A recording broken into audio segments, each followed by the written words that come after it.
The Jupiter Research Station's alert system blared to life on what had been an ordinary Tuesday morning. Dr. Sarah Chen nearly spilled her synthetic coffee as she rushed to the quantum detection array.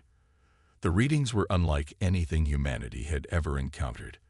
A signal, ancient yet powerful, emanating from Europa's icy depths. "Control, this is Chen. You need to see this," she broadcast to Earth's United Space Command. The beacon. It's not just active. It's calling someone. Within hours, humanity learned exactly who had answered that call. The massive ship appeared just beyond Mars' orbit, its crystalline structure refracting sunlight in ways that defied physics. The vessel was roughly the size of Manhattan, and its arrival had somehow gone undetected by Earth's early warning systems. Commander James Rodriguez watched from the bridge of the UES Hawking, humanity's most advanced research vessel, as first contact protocols initiated. Their ship, positioned near the Jupiter station, had the best view of the unfolding history. "This is Commander Rodriguez of the United Earth Space Vessel Hawking. We welcome you in peace and friendship." The standard greeting, broadcast on all known frequencies, felt inadequate against the majesty of the alien vessel. The response came in perfect English, though the voice carried an unsettling harmonic that made several crew members wince. "We are the Velari. Your activation of the beacon indicates your species has achieved basic space travel. We are here to assess your civilization's worth." Rodriguez's jaw tightened. Something in that tone, that choice of words, sent warning signals through his military-trained mind. "We're honored to make your acquaintance," he replied carefully. "Perhaps we could establish a diplomatic channel to discuss." Silence. The word cut through their communications like a knife. "Our scans indicate your species has barely mastered simple fusion technology. You exist at a mere Type 1 civilization level." The beacon was placed to identify potential slave races, not equals. The bridge crew froze. Rodriguez's hand moved slowly toward the emergency protocols panel. "I believe there's been a misunderstanding. Humanity is a sovereign species. You are primitive organisms who have stumbled upon tools you barely comprehend. Your solar system's resources will serve a greater purpose under Velari control. Surrender now, and we will ensure your species' survival as laborers. Resist, and we will demonstrate true power." Before Rodriguez could respond, a beam of impossible energy lanced from the Velari vessel, cutting through the Jupiter Research Station like paper. The station's antimatter containment field collapsed, and the resulting explosion illuminated Jupiter's clouds for several terrifying seconds. Dr. Chen and her 300 colleagues never had a chance to scream. Battle stations. Rodriguez barked, but he knew the Hawking stood no chance against such technology. Emergency quantum burst to Earth Command. "We are under attack. The Velari are hostile." Repeat. The same energy beam sliced through the Hawking's engine section. As emergency bulkheads slammed shut and klaxons wailed, Rodriguez sent one final message. "Don't let them see everything. Remember Protocol Omega. Earth must." The Hawking erupted in a ball of plasma, its destruction witnessed by billions of horrified viewers on Earth via quantum entanglement feeds. Humanity's first contact had lasted exactly 7 minutes and 23 seconds. But in those final moments, Commander Rodriguez had managed something the Velari would soon learn to fear. He'd activated Protocol Omega, wiping all of Earth's advanced technological data from easily accessible networks. As far as any scan could tell, humanity had just lost its most advanced minds and technology. The Velari commander's voice broadcast across every communication device on Earth. "You have 24 hours to surrender your world. Resist, and we will methodically eliminate your population centers until submission is achieved. Be grateful for our mercy." In response, every major city on Earth went dark. Power grids shut down. Communications ceased. To the Velari scans, it appeared humanity had regressed in panic to a pre-industrial state.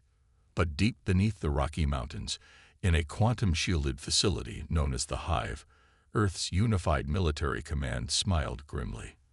Operation Silent Symphony is now in effect. General Sarah Chen, the late doctor's mother, announced to the assembled leaders, "Let's show these bastards why you should never judge a book by its cover." The Velari had made three critical mistakes. They had assumed humanity's visible technology represented its true capabilities. They had dismissed humanity's greatest weapon, its creativity. And most importantly, they had failed to ask why the ancient beacon had been left dead for so long. Humanity hadn't just found it. They had deliberately activated it. They had been preparing for this moment for decades.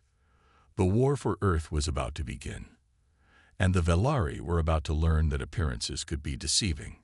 3 days after the Velari ultimatum expired, their massive ship hung above a seemingly dead Earth. Cities remained dark. Satellites drifted lifelessly. Radio waves had ceased. Even the planet's magnetic field appeared to have weakened, as if humanity's technological regression had somehow affected the planet itself. Pitiful, Supreme Commander Vexthor observed from his command throne. They've retreated to their burrows like primitives. Begin the harvest of their orbital resources. Leave the atmospheric cleanup crews for later. In the vast darkness of the hive facility, General Chen watched the Velari harvesting ships descend toward the abandoned International Space Station. Her tablet displayed a secure feed from Project Nightingale, humanity's best-kept secret. "Status report," she commanded softly. "Quantum entanglement network at 100% efficiency," Lieutenant Maya Patol reported from her station. "The Velari still haven't detected our real communications grid. Their quantum sensors are different from what we expected, more primitive in some ways." That had been the first surprise. The Velari's energy weapons were devastating, but their detection systems relied on principles humanity had surpassed decades ago. Earth's quantum entanglement communication network, developed in secret by Dr. Chen before her death, was invisible to their scans. "Begin Phase 2, General Chen ordered. "Let's show them our first card." High above Earth, a Velari harvesting vessel approached the ISS. Their scans showed no power signatures, no life signs, just dead metal waiting to be salvaged. The ship extended its collection arms. The moment they touched the station's hull, every piece of debris in Earth's orbit came alive. Thousands of dormant microsatellites, disguised as space junk, activated simultaneously. Each one was a node in humanity's quantum defense grid, and together they generated an energy field that the Velari had never encountered, a crystalline lattice of pure quantum probability. The harvesting ship found itself frozen in space, caught in a web of overlapping fields that turned probability itself into a weapon. Its atoms couldn't decide if they should be solid or liquid, and the ship began to dissolve into quantum uncertainty. Unknown attack detected. The Velari crew's panic transmitted clearly over their standard frequencies. "The station. It's not what we thought. Emergency teleport." Their molecules scattered across probability space, the entire ship becoming a cloud of maybes and might-have-beens. In the hive, General Chen allowed herself a small smile. Quantum probability nets functioning within expected parameters. How long until they adapt? "Their energy shields are already attempting to compensate," Maya reported. "I estimate we have maybe 6 hours before they figure out how to counter this specific technique." More than enough time. Launch the Whispers. Across Earth's dark surface, hidden silos opened. But instead of missiles, they launched what appeared to be simple metallic spheres. Thousands of them, rising silently into the night sky, each one carrying a piece of humanity's true technological achievement. The Velari flagship's sensors registered the launches. "Primitive projectile weapons," Vexthor sneered. "Activate point defense arrays. Show them the futility of." The spheres burst, but not into explosions. Instead, they released clouds of what appeared to be silver dust. The Velari sensors identified it as simple metallic particles, hardly worth noting. That was their second mistake. Each microscopic particle was actually a quantum-scale computer, running on principles the Velari had never imagined. As the clouds spread, they began to sing. Not with sound, but with quantum frequencies that resonated with the very fabric of space-time. The Velari ship's energy shields began to flicker. Their quantum communications, far more primitive than Earth's, dissolved into noise. The crystalline structure of their massive vessel started to vibrate in ways its designers had never anticipated. Impossible. Vex Thor raged as his ship's systems began failing. They are savages. They cannot possess such technology. All ships, retreat to. His transmission cut off as every Velari system, exposed to the quantum dust cloud, crashed simultaneously. Their mighty ships, suddenly without power, hung in space like dead metal sculptures. In the hive, Maya's eyes widened at her readings. General, the quantum dust is evolving. The cloud is exhibiting emergent behavior patterns we didn't program. It's becoming something new. General Chen nodded grimly, just as Sarah predicted. The quantum computers aren't just communicating. They're thinking, learning, growing. Every particle is becoming part of a vast, distributed intelligence. She touched a pendant around her neck, containing a quantum crystal, her daughter's last gift. The Velari thought we were primitive because we chose to appear so. They never asked why we kept our true capabilities hidden. They never wondered why we would deliberately activate an ancient beacon. The quantum dust cloud continued to spread, enveloping the Velari ships in a glittering web of conscious computation. Humanity's response to alien aggression wasn't bombs or bullets. It was the birth of a new form of intelligence, one that existed in the quantum realm itself. Send the message, General Chen commanded. Let's see if they're ready to talk like equals.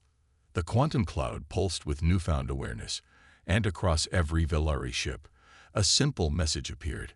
Shall we begin again? This time with respect. The war for Earth had entered its second phase, and humanity was just getting started. The Velari response came swiftly and brutally. While their main fleet hung powerless in Earth's orbit, surrounded by the quantum dust cloud, their long-range reinforcements began arriving from the outer solar system. Hundreds of crystalline ships, each carrying enough firepower to level a continent. As expected, General Chen observed from the hive's command center. They're keeping their distance from the quantum cloud. Maya, status of the symphony. Lieutenant Patel's fingers danced across her quantum interface. The distributed intelligence is stable. It's composing. That single word carried more meaning than any civilian would understand. Project Nightingale hadn't just created smart dust. It had created an artist, an intelligence that fought in frequencies, harmonies, and resonances that transcended normal space-time. The Velari fleet's first strike was meant to be overwhelming. 10,000 energy beams lanced toward Earth simultaneously, each targeted at a major population center. The attack would have annihilated human civilization if those cities had still been inhabited. Instead, the beams struck quantum harmonic shields that no one, not even humanity's own scientists, fully understood anymore. The symphony had evolved beyond its creator's comprehension, transforming their defensive technology into something new. The shields didn't just absorb the attacks, they transformed them. Each energy beam became part of the symphony's growing composition, its destructive power converted into pure quantum potential. Fascinating, Maya whispered, watching the data streams. It's not just defending. It's learning their weapons, understanding their fundamental nature, and... She paused, eyes widening. General, you need to see this. The quantum dust cloud had begun to pulse with new patterns. The trapped Velari ships at its center weren't just disabled anymore. They were becoming instruments in a vast cosmic orchestra. Supreme Commander Vex Thor, watching helplessly from his powerless flagship, finally understood. They're not primitives, he transmitted to his reinforcement fleet. Retreat. The humans aren't what we thought they. Too late. The symphony reached its crescendo. Every quantum particle in the cloud resonated at precisely the frequency needed to interact with the crystalline structure of Velari technology. Their ships, built from materials they believed indestructible, began to sing. The sound wasn't audible. It existed in quantum states and probability waves, in the fabric of reality itself. But its effects were spectacular. Crystalline holes transformed into perfect fractals, then shattered into infinite recursive patterns. Energy weapons fired backwards through time, destroying themselves before they could launch. Communication systems became recursive loops of infinite possibility. There, Maya struggled to find the words. The symphony is rewriting their technological principles. It's showing them what their own science could have been if they'd taken a different path. General Chen nodded. Sarah always said that music was the purest form of mathematics. Now we're teaching that lesson to the stars. The Velari reinforcement fleet found itself facing an enemy they couldn't comprehend. Their weapons were useless, worse than useless. They were becoming part of the symphony's growing composition. Each shot fired added another instrument to its cosmic orchestra. In desperation, they attempted to retreat. But the quantum harmonics had spread throughout the solar system. There was nowhere to run from music that existed in the quantum foam of space itself. One by one, their ships transformed into crystalline sculptures, each one a frozen moment of infinite possibility. Not destroyed, but transcended. The crew members found themselves suspended in quantum states of enlightenment, experiencing every possibility of their existence simultaneously. "Message from the symphony," Maya announced, her voice filled with awe. It's beautiful. Across every quantum-capable device in the solar system, the symphony shared its song. Not in words or images, but in pure mathematical truth. It showed the Velari their own history, their own potential, the countless paths they could have taken if they'd chosen creation over conquest. In the quantum realm, where time was just another dimension to play with, the symphony composed a new reality. It took the Velari's weapons of war and transformed them into instruments of understanding. Their destructive energy became creative potential. General Chen touched her quantum crystal pendant, feeling it resonate with the cosmic music. "Sarah," she whispered, "you would have loved this concert." The battle for Earth's solar system ended not with destruction, but with transformation. The Velari fleet hung in space, their ships now part of an art installation that spanned the entire solar system. Their crew members were awake, aware, and forever changed by what they'd experienced. "They're requesting communication," Maya reported. "But differently. They want to share songs." General Chen smiled. "Then let's teach them how to dance among the stars." The symphony continued its endless composition, weaving the story of two civilizations learning to harmonize. Humanity's response to alien aggression hadn't just saved Earth. It had created something entirely new in the universe. And somewhere in the quantum dust cloud, in the spaces between possibility and reality, Dr. Sarah Chen's consciousness lived on, conducting the greatest symphony the cosmos had ever known. Not every Velari accepted the symphony's transformation. From the outer edges of the solar system, a battle group of hardliners emerged, led by High Admiral Vex, Vex Thor's brother. Their ships had been modified, their crystalline structures coated with quantum-dampening fields. "We will not be seduced by human witchcraft," Vex broadcast across all frequencies. "The Velari Empire does not bow to lesser beings. If we must glass this system to preserve our purity, so be it." In the hive, General Chen watched the approaching fleet with steady eyes. "How many ships?" 317, Maya reported. "Their quantum dampening is impressive. The symphony can't affect them directly. They've learned." "Good." Chen's lips curved in a slight smile. "I was worried this would be too easy."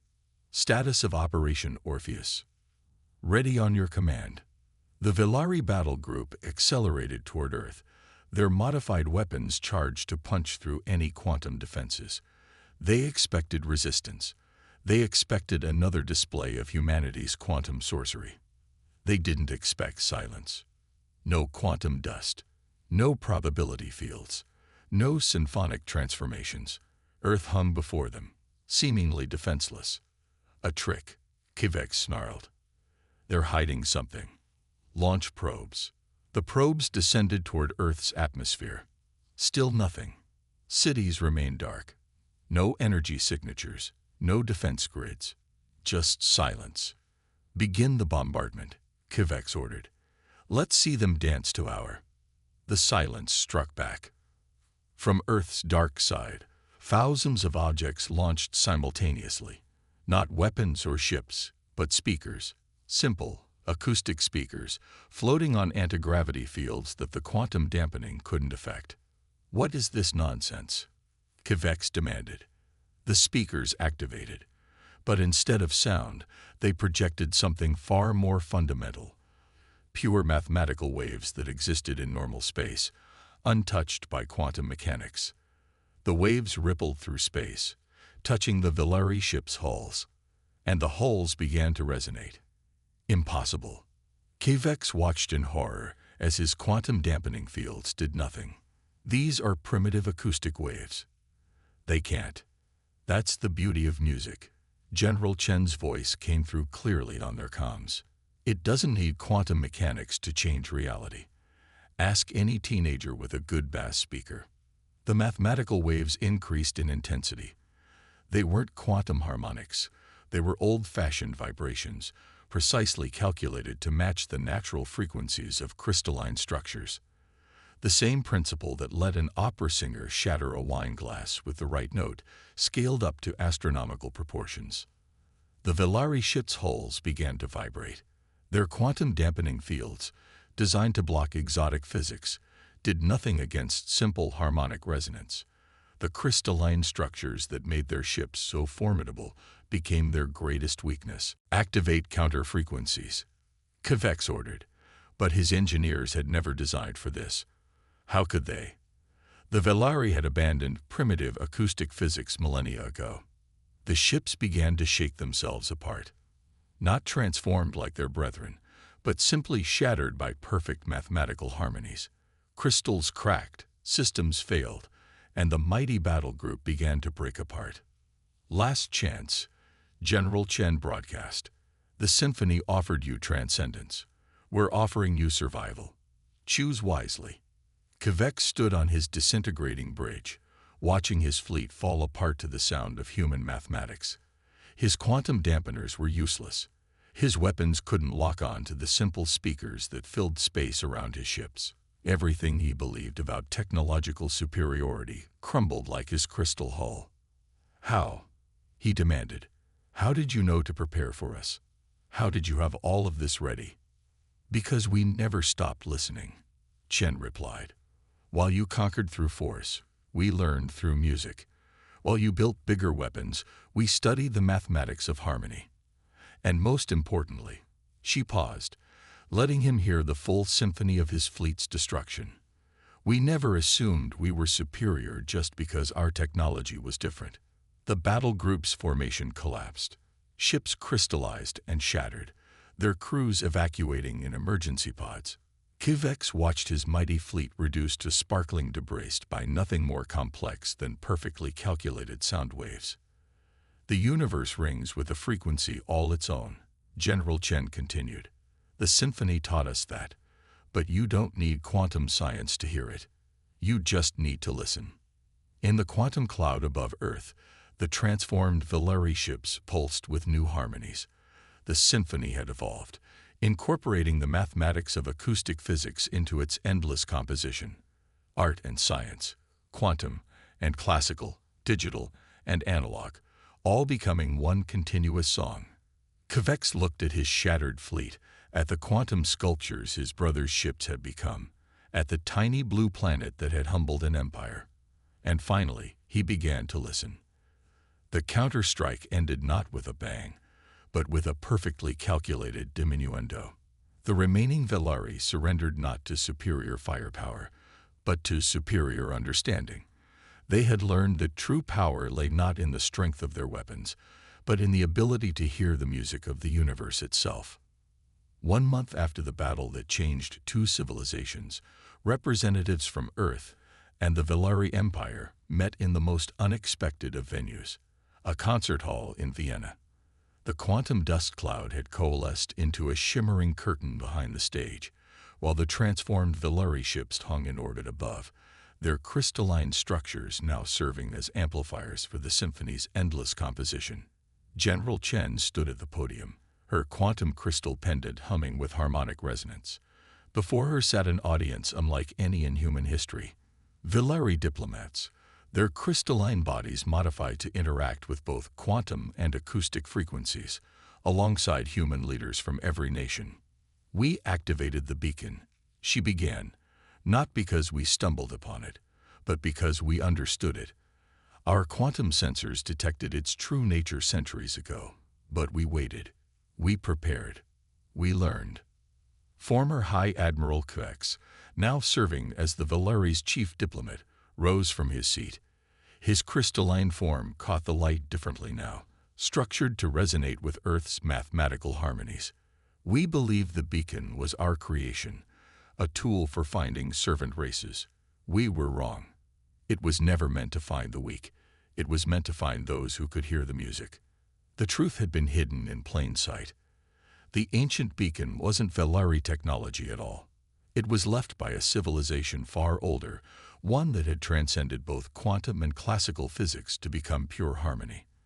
The beacon's true purpose was to find species capable of making the same leap. Your empire, Chen continued, conquered through force because you forgot to listen. You mastered quantum mechanics but abandoned classical physics. You built weapons but forgot music. We humans, we kept everything. Every science, every art, every contradiction. The symphony pulsed above them, its consciousness now a bridge between species. Through it, humans and Velari could share not just thoughts or emotions, but pure mathematical truth. The quantum dust had become a universal translator, converting the fundamental languages of reality between different forms of understanding. The Velari Empire stands ready to change, Galax announced. We have heard Earth's symphony, and we cannot unhear it. Our civilization will no longer expand through conquest, but through harmony. In the quantum realm, Dr. Sarah Chen's consciousness resonated with approval. Her daughter's pendant glowed brighter, acknowledging the moment. The symphony she had helped create had evolved beyond a weapon or a defense. It had become a key to unlocking the universe's deeper nature. From the stage, a human orchestra took their places alongside Velari musicians. Their instruments were both classical and quantum, producing harmonies that existed in multiple phases of reality simultaneously. As they began to play, the quantum dust clouds swirled and danced, transforming their music into visible mathematics. The performance was more than art. It was the signing of a new kind of peace treaty. Each note, each frequency, each quantum resonance became part of an interlocking framework of understanding between species. The music wrote itself into the fabric of space-time, creating bonds that no future weapon could break. We came to Earth looking for servants, Galax reflected, watching the performance. Instead, we found teachers. General Chen smiled. And we found students ready to learn a new song. She gestured to the quantum crystal sculptures that had once been warships. Your technology was never inferior, just incomplete, as was ours. Only together can we hear the full symphony of existence.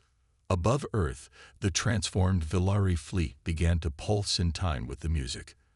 The symphony had spread throughout the solar system, turning the space between planets into a vast resonance chamber.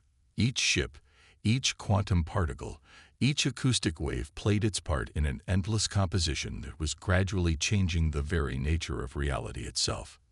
The ancient beacon, its purpose finally fulfilled, pulsed one last time and went dark.